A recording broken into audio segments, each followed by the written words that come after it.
Thanks, Diego. So I'm going to talk about space and VR. Are you ready with your wide view? Perfect. So when creators design for real walking VR experiences, they typically set them under the tracking volume first. In this case, this is 25 square meters. And then they design the virtual content. In this case, this is a fairy tale VR experience we implemented. So what if the user has less space, let's say 12 square meters, and the rest is occupied? This is where Scenograph comes in. So this is the rendition of this fairy tale experience. As such, as it consists of 3 locations: a dark forest, an upstairs bedroom, and an indoor scene. I want you to pay attention to this scene now, as Scenograph reduces the tracking volume from 25 square meters down to 12. What Scenograph here did, it maintained the narrative structure across tracking volumes. Why are we doing this? So the true cost for virtual reality is not the hardware anymore. I can get like a Vive system for $1,000. The true cost is this here, it is space to walk on. So, and researchers have come up with different ways of solving this issue. So for example, you can not use space at all. You can have a hardware solution like a treadmill, or a virtual locomotion technique like teleportation. And this is fantastic, but it's just not as immersive as real walking. So as a second approach, you can just use less space somehow with the space compression techniques, such as redirected walking, where you use orientation shifts over time, or impossible spaces where you overlay virtual architecture. This is also fantastic, but noticeable for smaller tracking volumes. And this is why there's this third approach. You can basically use any space, make it a tracking volume, so you have enough space. So projects like Oasis or Substitutional Reality did this. And this is fantastic as well, but ignores the narrative structure, and this is where Scenograph steps in. So Scenograph is a software system for creating real walking VR experiences independent of a tracking volume size or shape. Okay, so what is an experience? What's the data structure? We need an example. And for that, I want to welcome Oliver Schneider on the stage. And for the technique, can you dim the light, please? So now you need to know, for those of you who don't know the fairy tale of Goldilocks and the 3 bears, this is for you. Oliver, you ready? Yeah.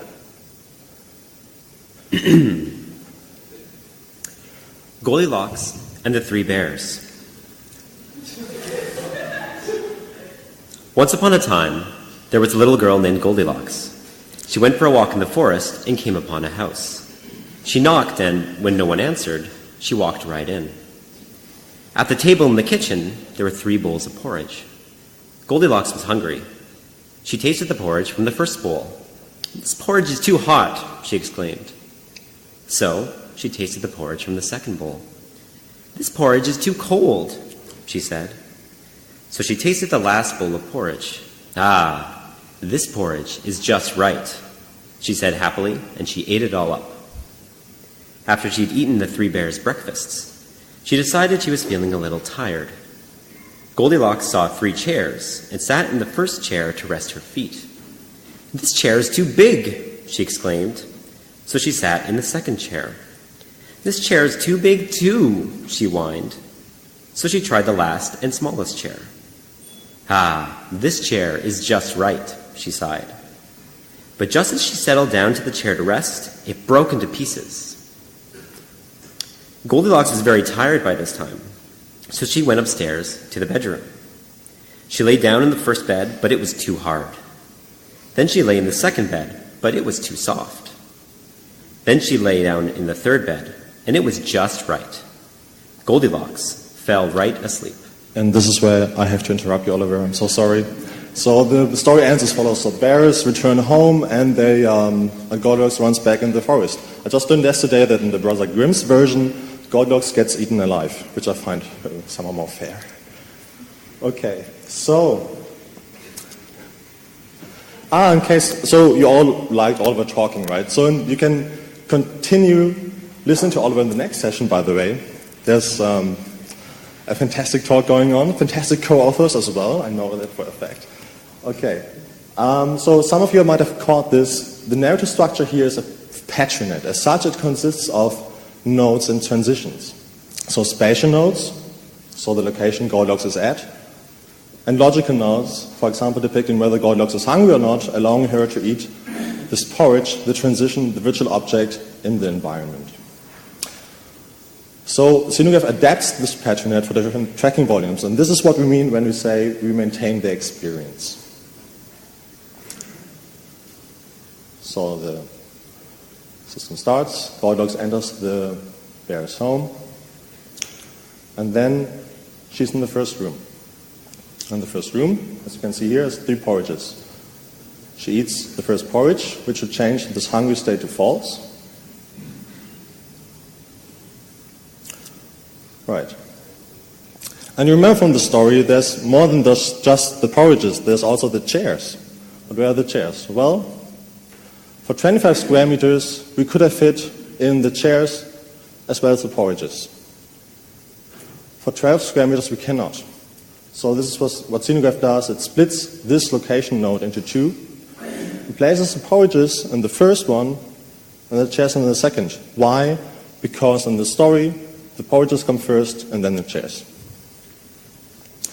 And this is the main contribution of this whole paper and this talk. It basically allows maintaining this narrational structure across tracking volumes by splitting those locational nodes. All right.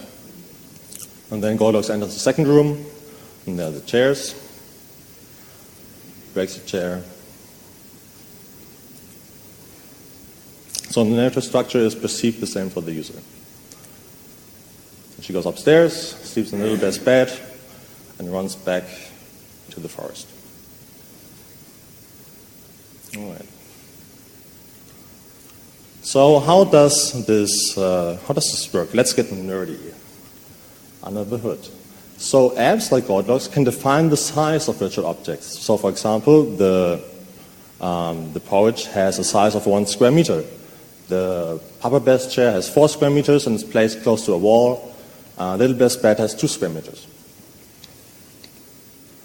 And now we have also information on how Scenograph needs to virtualize a space. So we've got the tessellation of 1 square meter tiles. I can either define this manually or also automatically. So any kind of tracking volume is possible.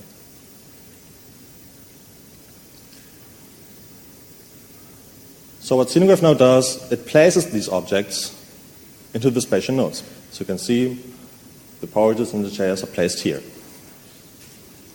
And what if objects now do not fit? Well, we split the nodes, as discussed before. And what Scenograph solves algorithmically at its core is basically a 3D packing problem. So we have all those virtual objects and we place them in the different locations. And which objects belong together? Well, we got this state machine essentially, we got this graph structure, and now we can derive the distances between each transition pair. So for example, if you look at the chairs of Mama Bear and Papa Bear, we can define this as a distance of 0 because we can interact with one chair after the other and vice versa. You cannot interact with Papa Bear's chair after you interacted with the baby bear's chair because this state already changes and interaction is not possible anymore. So interaction distance of 1. And the porridges and the chairs have nothing to do with each other, so it's an even higher distance. So let's look at those 6 objects, and we know the distance between each pair. This allows us to create a hierarchical structure or clustering. And this directly maps to our tracking volume. So we have a large and fitting tracking volume, we just need 1 scene. For small or irregular one, we can have 6 scenes. When we have, for example, 8 square meters in an L shape, we need 4. So this problem would be rather simple if the narrative was just a sequence. So in the story, Goldilocks is hungry, eats the porridge, is tired, sits on the chair, is sleepy, sleeps on the bed. But since we have a patron net, we can go way more complex. So we can have concurrency. After eating the porridge, you can interact with the chair or the bed. You can have conflict. So only interaction with one of the chairs is possible. We can have a merge, synchronization, confusion. You know those terms if you know something about graph theory. So it does work for any kind of narrative, but does it also work for any kind of tracking volume? Let's talk about tracking volumes, minimal size, and shape. So we already know the size of each object. So for example, Papa Bear's chair is 4 square meters. What an app also needs to define is how the split locations are linked. So if you split one location, you insert those additional transition objects, which allows Goldilocks to switch locations.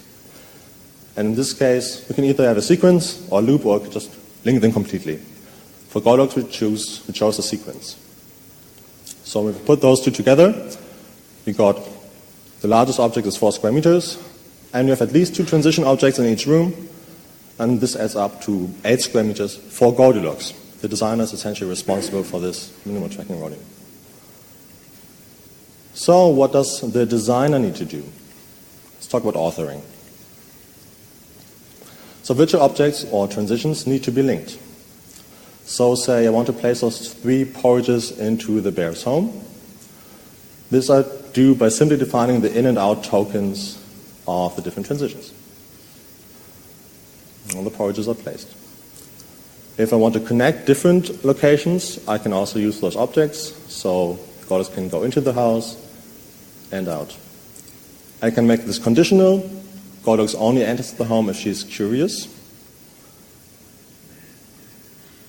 I can only exit if she's frightened. Let's define the rest of the narrative. So we got the chairs as well, the tired state. She goes upstairs in the bedroom with the 3 beds. And we allow her to run back into the forest. And this can be done quite quickly and also on the fly. This linkage can now be tested, so Scenograph tests the narrational structure for deadlocks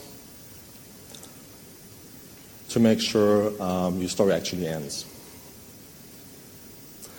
Okay, we validated this whole system in a small user study with 12 participants. We had a within subjects design.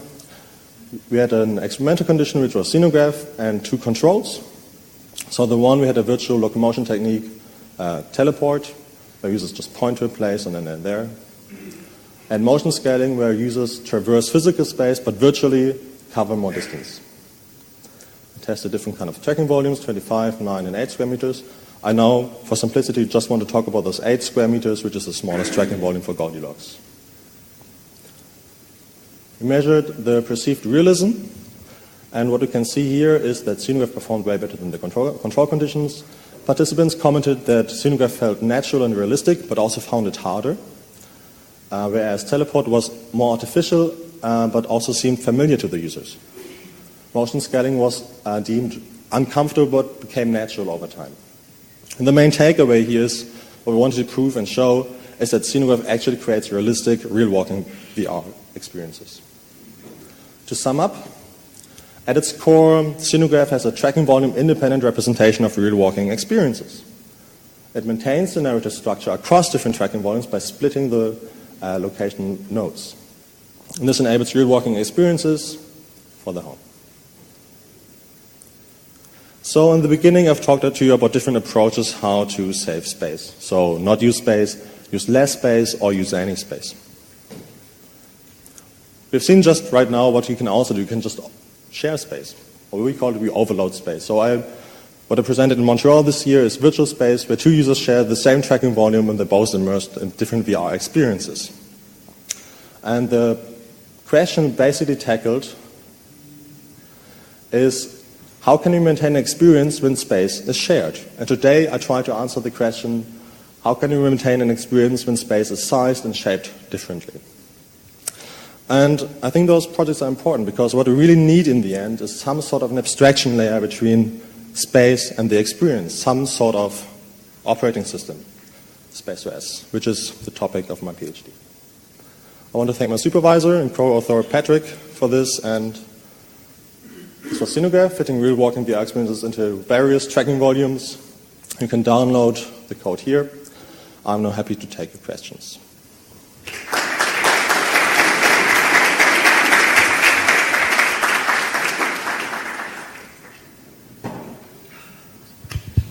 Thanks a lot. So we actually have time for questions, and we have questions in the room. Christian Halls, Microsoft Research. So I really like the idea and the implementation here, trying to fit like a large virtual space into the tracking volume that you have. I think very clever. I was just wondering, because I mean, you basically solved this by breaking things into rooms through which you transition. You can do all sorts of tricks by transitioning from one room to the next, which is a very, very neat idea. I'm just wondering, it seems to limit the implementation to in-room experiences in VR. But if you look at the many applications that we all like and enjoy playing, a lot of them happen outside. So I wonder if you probably, maybe this is in submission at this point, but you've probably thought about outside experience also. So what's your take on that? So we assumed a virtualized space already. And to be completely fair, I have a backup slide for this, but it doesn't matter. So like, we directly borrowed from related work. This approach of like overlapping architecture is impossible spaces. Mm-hmm. The idea of procedurally generating virtual worlds is the stuff presented in Oasis. So we directly built on those different approaches and just showed how the narrational structure can be included. But I agree there are tons of like hardware issues to be solved there, especially for outside VR. Yes. Okay. Was that the answer? I was also feeling curious about the limitations in splitting the space. Once that you have your logical nodes that are like your resources, I guess, like the tokens in the Petri net, and you also have the spaces. But you can split the spaces as long as the resources are still connected to the new cell that you are creating. What kind of limitations do you have? Because I guess you cannot just split.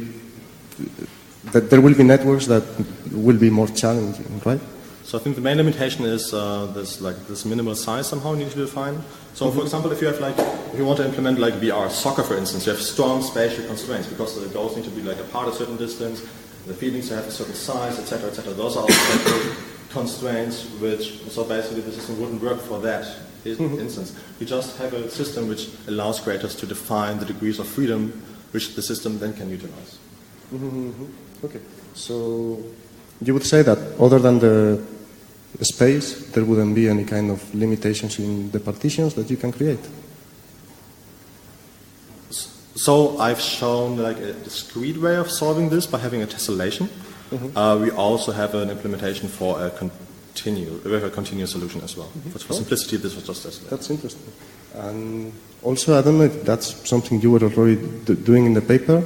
You can validate the logic of the narrative. That means that you can run through the Petri network and you are sure that there are no deadlocks or stuff like that. Yeah. That's amazing. Well, I think this, and correct me if I'm wrong, but I think this is maybe NP hard to solve the reachability issue between like all the nodes. We use a brute force approach here, so okay. And this can certainly be improved. No, but it's still really, really useful. Thanks a lot. Thank you. So if we could please thank the speaker again.